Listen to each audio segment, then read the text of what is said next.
Assalamu alaikum warahmatullahi wabarakatuh to some of you and peace out to the rest of you. You already know who it is and who it ain't. It ain't your boy and edition man, the blackest hearted, blackest minded, blackest man on social media, signing, blacking, and shining again, asking you to hit the share button.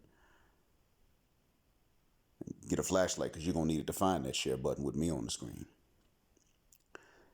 I'm only starting with the peace greeting because I'm addressing you in the audience today. The usual ones of you in the audience. But I'm addressing you about someone with whom we're not going to be able to be at peace. She would not allow it. She is Womensphere. That is her screen name, spelled as one word. She was Black Womensphere at one point. I remember about 2 years ago, about a month short of 2 years ago, I got permission, or I got the visa allowing me to go to Medina. So I went. And I went for a weekend, getting ready to go to the States, really. And while I was in Medina, I heard her video in which she said that Massa needed to keep his foot on the necks of us shines because we weren't nothing but a bunch of B words and cowards anyway, all because some guy named J.B. Gunner, I think it was, said something about black women, and she pitched a fit, went and interrupted a panel of black men talking about stuff like this, I guess, interrupted, got onto the panel, and decided to tell them, this man said this, y'all need to go handle that. Pretty much just trying to take a bunch of brothers and sick them on to one of Massa's grandkids. And when these guys didn't jump off the panel and go drive to wherever this guy was without any directions from her, she pitched a fit. I answered her, and then I forgot about her. We finished out the school year. I had to make my trip to the States. A lot of things went wrong, and one thing went right. Two things, really. I saw my family, but I didn't get to see any of them for enough time, and I met my wife's family, and then came back here to start work again. And by the time I joined my wife, another nation next door, I had forgotten about Womensphere all the way up until today, this morning, my time, which was last night, you all's time, when I saw what she had recorded regarding Attorney Dennis Spurling. And this is the second time I've had to record something and place his name or use his name. Second time I have to, and this time I got to do it because, simply put, he's too big to even hear about this. He's too big for this to register on his radar. I'm not. But I have to call the truth when I see it. She is the Womensphere's or the Black Womensphere's version of me, and that's why her name is exactly that. It makes sense. See, I'm the one that says, look, in this gender conflict, we're right and they're wrong. And the ones of the women that were not wrong because they weren't enacting the conflict are going to need protection from the ones who are. Regardless of what the numbers and the statistics are for what percentage of black women make up each particular camp, the fact is the good are going to need protection from the bad because the evil are more active. I'm the one that says that. She says, no, when this gender conflict is black men's fault, we black women are innocent. We always are. Everything is you all's fault. Y'all a bunch of B words and cowards. You don't protect us. You're conquered. The usual stuff. She has a boyfriend. I don't know his ethnicity. Didn't ask. I have a girlfriend and a wife and a side piece, and they're all the same woman. Some of you all have heard me joke about my halal girlfriend, my halal side piece, and my wife. They're the same person. We say the exact opposite of each other. We each have,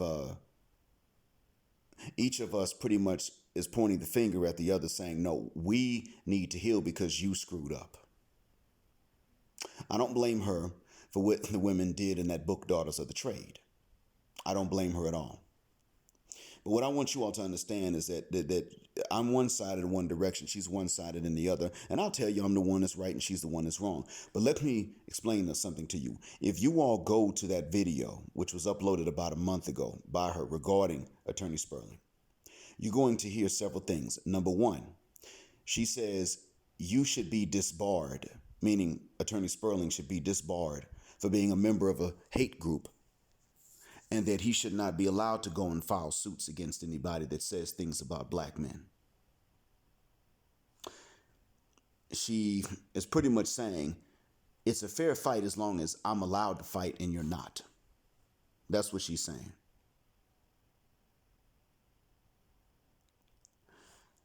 She says the saint and the sinner did right when he went after O'Shea and Kevin Samuels. He was wrong for any of the women he ever went after, period, no matter what.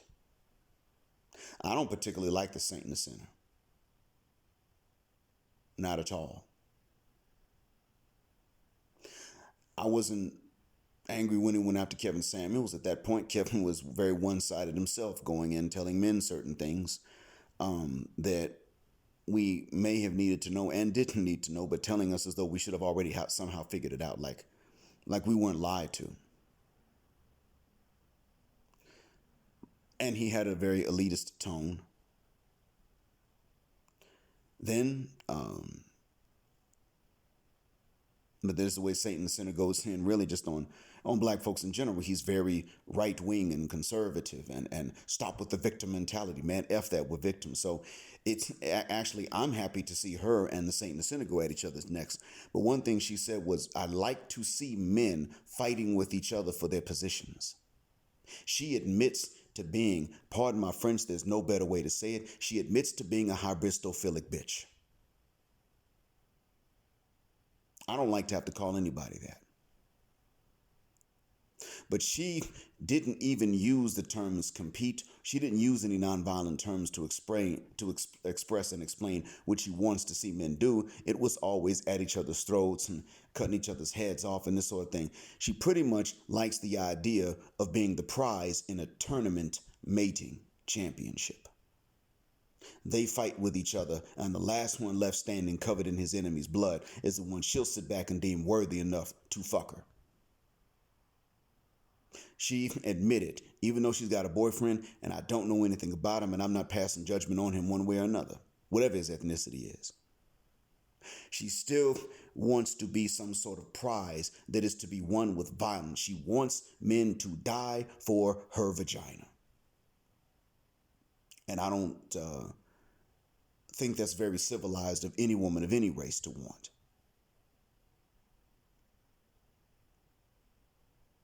But she insists. And I say to that, no. You can hear the hybristophilia. She confessed to it. Then she even said in another 3 videos she recorded on St. Patrick's Day, there's a man following me. He chased me into a restaurant. These black men actually do things like this. I think the man may have been insane. I don't wish that he had gone after her. I'm not happy about it. I think he may have been insane, or maybe he recognized her face. I'm not sure which one it is. I don't know where she lives, doesn't matter. And the 3rd video, she said, I'm at home now. My boyfriend showed up. I ain't gonna tell y'all what happened after that, but wait a minute, hold up. So you're not this unprotected, defenseless black woman that has to fight off the bad niggers of your people, are you? You have some protection. You said he showed up. That means you called him and he showed up. That's what this means. Now, let's say he was the type that put his face into the books and learned particular skill sets that would enable him to keep you in safe environments so that you would never have to go to areas with crazy fathermuckers like this dude again. If that's the type he was. He wasn't the fighting tournament type, although most men will resort to that if it is necessary. But let's say he wasn't that type. He would instead put you in a better environment and tell you don't ever go into these dangerous areas. And if you do what I say, you have my physical protection. What would you have said then, Womensphere? Only you can answer that. But we know what the typical and common answer is from sisters. The guys that can provide a safe environment aren't the ones you want.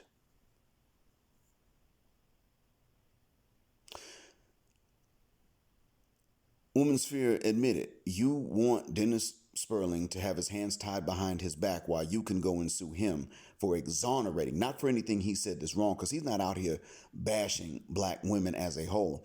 He's talking about specifically the ones that do certain things that have big results because they do it to the kids too. That's what he says. You want him to be disbarred because he's exonerating black men of the negative stereotypes wrongly applied to us, leading to people saying things like Trayvon Martin was a thug and should have been shot.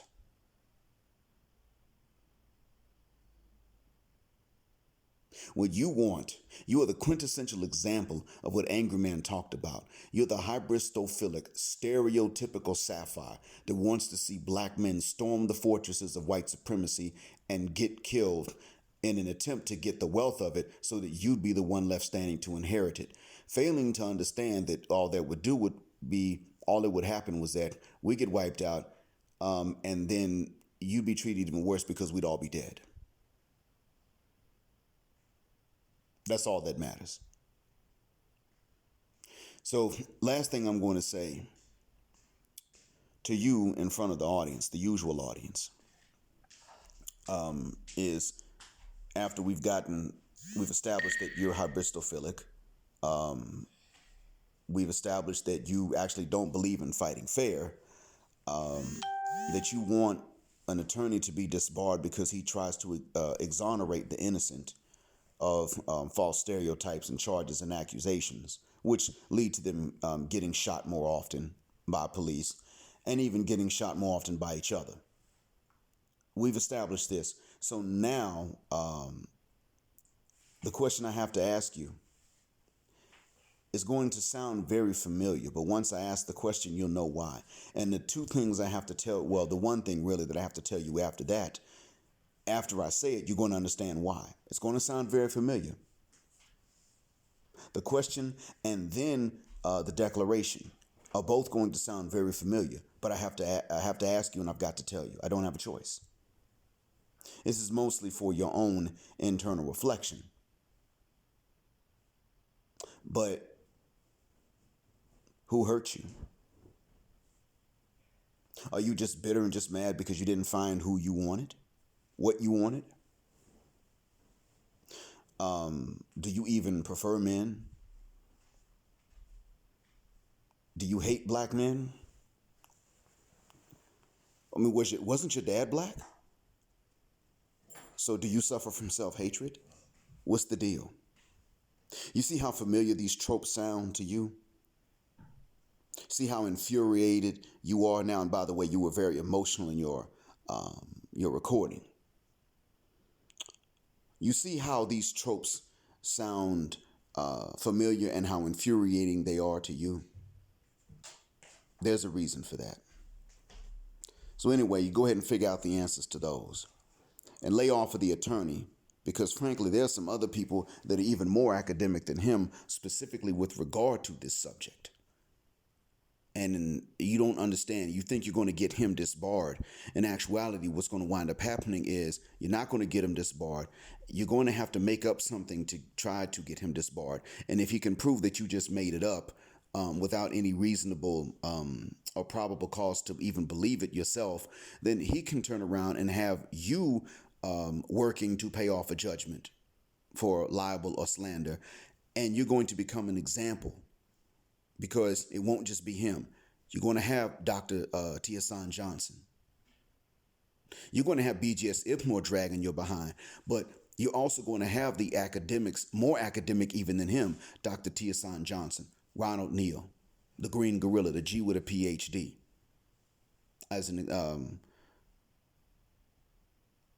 There's another one I'm forgetting at this point. I'm sure. But the point is that's what you're going to wind up with. See, I'm just an ESL teacher. I mean, I've had to learn history, but I'm just an ESL teacher. I'm a nobody, and that's why I got time to tell you that your best bet's to lay off him. He ain't a pervert, because if he was, he'd have been caught by now. I know. See, he's licensed to practice in 2 states along the Gulf Coast, Texas, Louisiana, and then the 3rd state is in New York. I had to get familiar with Mississippi, Louisiana, and Texas along these Gulf Coast areas. I had to get familiar with the entire corridor in between that entire Interstate 10 corridor in between Houston and Pensacola, Florida. I had to growing up. Now, the reason I'm saying this is to let you know that I am familiar with stories of people in coastal Mississippi, coastal Alabama, coastal Louisiana that were guilty of misconduct. I'm familiar with that. I mean, there's a former judge. She was a judge, I think, in a small town in Louisiana. I forget the name of it. But she had to sentence a man. She sentenced him to less than the time that was required by sentencing guidelines. She got in trouble for that. When he got out, which is time he should not have been spending out, but when he got out, she and he wound up having an affair, and she was passing money off to this guy, a defendant. Not just any defendant, but one of her own defendants. She was having an affair with him. Her husband was a pastor. And she got caught. Now, she was given a light penalty for it. But the point I'm making is that at the end of it all, she got caught. Same thing happened to a lady that was running one of those reform school juvenile detention places. I think it was in New Orleans. This is a recent story, Womensphere. And she's married, and she was having an affair pretty much just over the phone with one of the inmates, and she got caught. Now, it didn't take long for these things to happen. So what I'm saying is that it's not just my bias in favor of Attorney Spurling talking. I'm telling you that he's been at this too long for him to be able to do something like this and not be caught by now and be disbarred if there was something perverted about him. So you had to make that up. And if he can, when he shows that there was no evidence leading you to this conclusion other than his political opinion that you didn't like, leading you to just accuse him, then he can get you for slander and libel, and he'll go after you because it ain't going to cost him nothing. He ain't got to hire a lawyer to do it.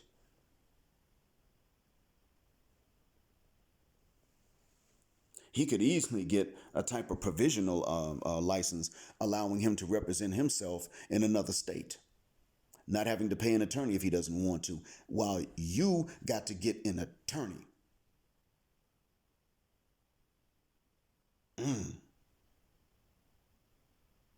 Or he could hire his own firm. Then you got to pay his firm, you got to pay him the judgment and then his firm the attorney fees. I don't think you want no parts of that kind of smoke simply because you want to see black men vilified, negatively stereotyped. And you're mad that he's not going to allow it to happen. He's telling brothers to fight back. And it's not just going to stop with him. Because, see, if he does this, forget doxing. You just get discovered and subpoenaed. Then by your real name, guess who else gets to drag you, and they don't have to make up anything, opening them up to Slibel and Lander to do it. The Green Gorilla, O'Shea Duke Jackson, and you know he's the master at roasting. Hell, I don't want to get into an argument with him. Ronald Neal, Dr. T.S. Hahn Johnson will be covering you and your case. Just like we now cover Juanetta Gibson and what she did to Brian Banks because she felt like it. Because she was shamed. Taking advantage of negative stereotypes that were already at play, that were believed, and that put him behind bars for years for something he never did. And cost him a career. Because she was shamed. Just like you. So before you go that far, ask yourself, who hurt you? What is this really about? You just bitter, but why? Are you just mad because you didn't get the dingling you want, or because you didn't get the dude you want, or you didn't get the protector you want? Do you hate your dad because he was black? What's the deal? You know, all the same things you would ask a man in my position because of my position, you got to ask yourself now. Well, see, you may not have registered on his radar yet. He ain't got time. Even if he knows about you, he may just not have time right now. But before he gets the time, I got it. you may want to heed my warning. But if you choose not to, well, hey, look, I'm going to enjoy the show. So to the regular audience, thank you all for listening. I'm going to skip the usual outro because I got something I got to do. Also because there's some kids that might be able to hear me. But until next time, Assalamu alaikum, black out.